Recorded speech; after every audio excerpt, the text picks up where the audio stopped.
Dan pemirsa, saat ini kita langsung saja membahas tentang peran dan fungsi Wakil Menteri di Kabinet Merah Putih bersama pengamat media sosial yang juga founder atau pendiri Drone Emprit Ismail Fahmi. Selamat sore Mas Fahmi, terima kasih sudah bergabung. Hari ini pemerintahan Prabowo melantik menteri tadi pagi dan juga sore ini baru saja telah melantik wakil menteri yang akan bekerja selama 5 tahun ke depan. Seberapa besar perbincangan di media sosial terkait hal ini? Jadi kalau di media sosial kita lihat tuh hari ini masih lebih banyak ucapan selamat, ya. Ucapan selamat dari kadang dari partai, akun-akun pendukung, kemudian dari sebagian netizen, dan mereka mengikuti kan dari televisi, Ya. dari media-media. Jadi lebih banyak postingan itu dari media, yang mereka merespon postingan-postingan dari media terkait kegiatan hari ini. Jadi kalau hari ini saya lihat masih sangat positif. Twitter sendiri yang biasanya paling negatif itu ya, yaitu 60% sentimen masih positif. Oke. Ini saya bandingkan dengan sebelum pelantikan, kira-kira pada saat menteri dan calon wamen itu ya dipanggil di Kertanegara, cukup besar juga percakapannya, dan mereka saat itu cukup negatif itu di Twitter. Sekitar 45% negatif, 41 yang positifnya di situ ya. Tapi begitu sekarang ini masih cenderung masih positif ya. Artinya Dan bisa disimpulkan Mas Fahmi, tone negatifnya itu adalah terkait pelantikan, terkait penunjukannya mereka sendiri, person-personnya, atau seperti apa? Nomor satu yang paling besar sisi negatifnya adalah dari ukuran, ya, dari jumlah menteri dan wakil menteri kabinet. Sebagian bilang bahwa ini kementerian yang jumbo, bahkan ada yang sangat negatif sekali, bilang ini obesitas gitu, bukan hanya gemuk tapi obesitas gitu. Dan kalau gemuk itu bisa dikuruskan, kalau obesitas itu seperti penyakit, ya, semacam itu. Jadi tentunya ini akan menjadi tantangan ya untuk dibuktikan oleh kabinet Prabowo sekarang. Itu yang nomor satu yang paling dilihat, karena itu akan berimpact kepada faktor yang lain seperti di soal ekonomi ya, soal anggaran dan lain-lain. Dan kemudian juga ada kementerian yang dipecah, tentunya mereka tidak bisa langsung bekerja kan. Ini juga disoroti oleh netizen. Sementara harapan besar seperti pidato kemarin kan dari Pak Prabowo yang sangat berapi-api, seperti sebagian netizen itu bahkan sampai terharu mendengarkan pidatonya itu, karena agak berbeda dengan yang sebelumnya. Begitu banyak disebut tuh kata-kata rakyat, jadi seolah-olah harapannya ini, visinya adalah ini kabinet untuk rakyat. Ya. Dan artinya apa? Ini harus segera bekerja untuk rakyat. Tetapi dengan besarnya kementerian, beberapa ada yang baru, tentunya kan tidak bisa langsung. Perlu ada tempat yang baru, kantor, SDM, dan lain-lain. Bagaimana nih bisa langsung bekerja? Dan ini menjadi hal-hal yang kritis saya kira ya dari netizen yang mereka lihat terkait dengan kementerian sekarang ini.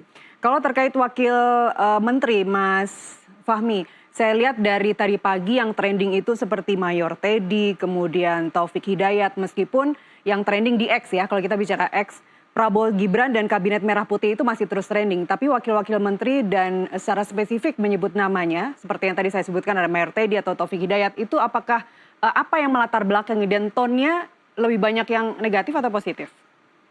Tentang Mayor Teddy ini saya kira sangat wajar ya, karena dari Pilpres yang sebelumnya, pada saat Pilpres kemarin perannya sangat besar, dan saya lihat Mayor Teddy merupakan salah satu figur yang dipakai untuk kampanye juga ya. Jadi pada saat kampanye itu ditampilkan betapa sangat humble, kemudian sangat membantu, heroik juga kayak gitu. Dan itu sangat disukai oleh netizen, terutama di TikTok. Nah, ketika Mayor Teddy menjadi menteri, tentu ini akan menjadi salah satu hal yang sangat menarik untuk kemudian dilihat.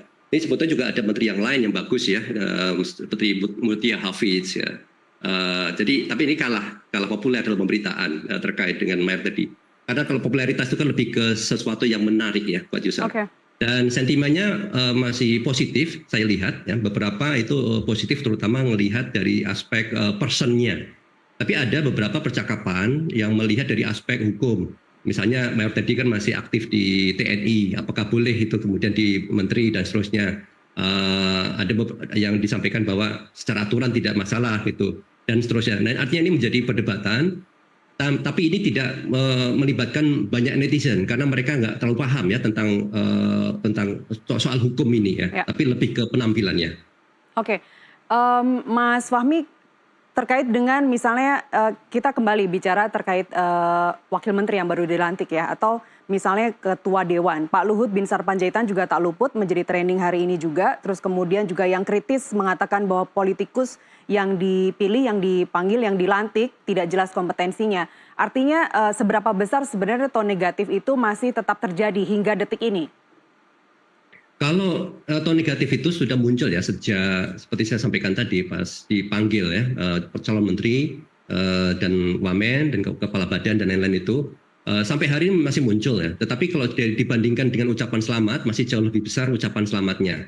Oke. Prediksi saya itu kira-kira mungkin besok ya, mungkin besok setelah selesai ini di mana menteri itu dianggap sudah mulai bekerja dan seterusnya. Nah, kritikan-kritikan tadi akan muncul gitu. Bagaimana performan sebenarnya dari para menteri dan kemudian jadi wakil menteri juga itu yang selama ini diragukan oleh netizen misalnya itu akan muncul belakangan itu saya kira. Ya. Mas Fahmi, bagaimana Anda meyakinkan bahwa mereka yang menaruh harapan, yang menyumbang seberapa besar tone positif dari pelantikan presiden dan wakil presiden kemarin hingga detik ini adalah mereka memang benar-benar dari akun yang genuine, akun yang beneran manusia dan bukan bot? Kalau saya lihat ini masih sifatnya dari segi kepentingan ya. Biasanya kalau ada amplifikasi itu ada dua kepentingan. Misalnya ketika ada kontestasi pada saat Pilpres kemarin mereka untuk melakukan kampanye negatif karena menggunakan bot itu untuk membangun kampanye-kampanye negatif. Dan hal ini saya nggak terlalu lihat adanya kampanye negatif ya sehingga membutuhkan akun-akun bot untuk bekerja. Yang paling ada itu kemungkinan ini. Kemarin saya lihat itu ada ucapan selamat ya, ucapan selamat untuk mengamplifikasi, terutama juga ucapan terima kasih kepada Pak Jokowi, kemudian selamat bekerja kepada kementerian yang baru ini ya. Ada beberapa sih untuk amplifikasi, tapi saya lihat masih lebih banyak ini postingan utama itu dari media televisi, mereka share itu videonya, potongan videonya di media sosial, kemudian juga media online, dan disitulah kemudian netizen memberikan respon, memberikan pendapatnya, komentarnya dan lain-lain. Dan biasanya itu cenderung natural ya, dan karena mereka merespon, berinteraksi langsung dengan akun-akun media ini. Dan kalau saya bikin pemetaan kemarin ya, mereka yang sifatnya cenderungnya itu bot itu lebih sedikit ya, lebih sedikit dibandingkan dengan yang cenderungnya natural. Yang bot ini biasanya hanya untuk ucapan selamat-selamat aja gitu. Baik, Mas Fahmi, apakah bisa disimpulkan bahwa resonansi yang positif itu juga sebenarnya ditularkan dari siaran, misalnya NTV dari kemarin menyiarkan secara langsung dan hingga malam, hingga pengumuman kabinet selesai diumumkan oleh Presiden langsung begitu.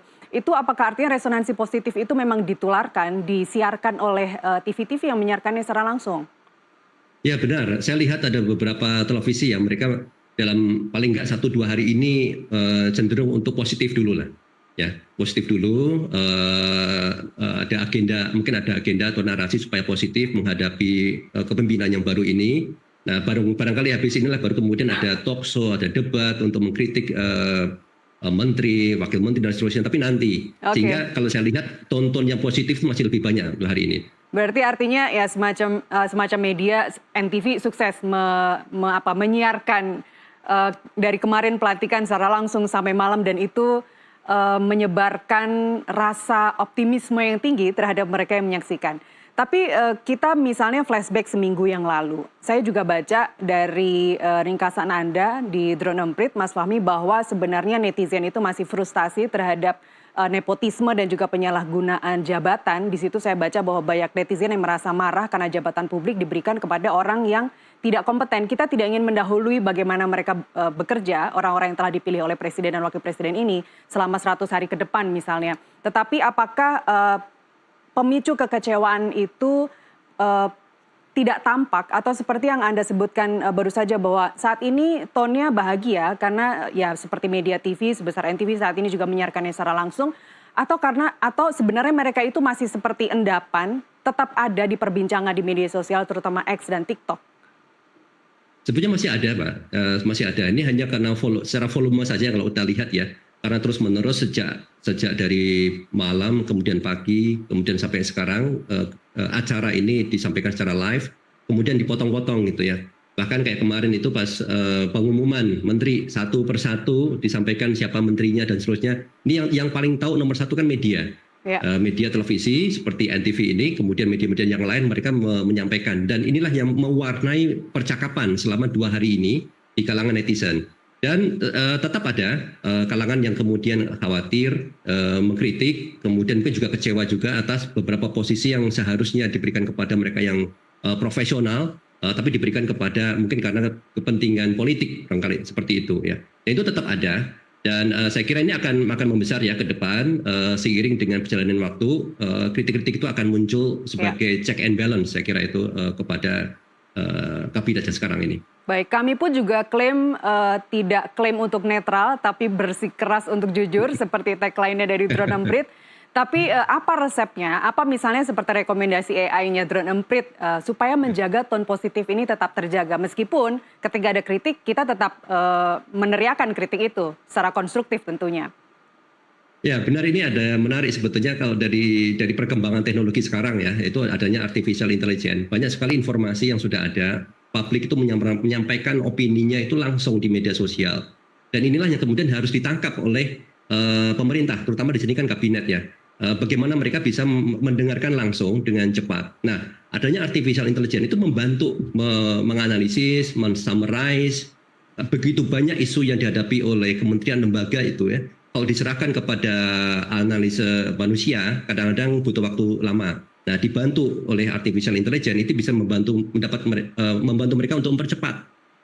Tidak 100% diberikan ya, karena judgement terakhir itu tetap harus manusia gitu. Nah, dengan adanya ini, publik itu akan merasa mereka ya bahwa mereka menyampaikan pendapat di media sosial itu bukan sia-sia karena didengarkan.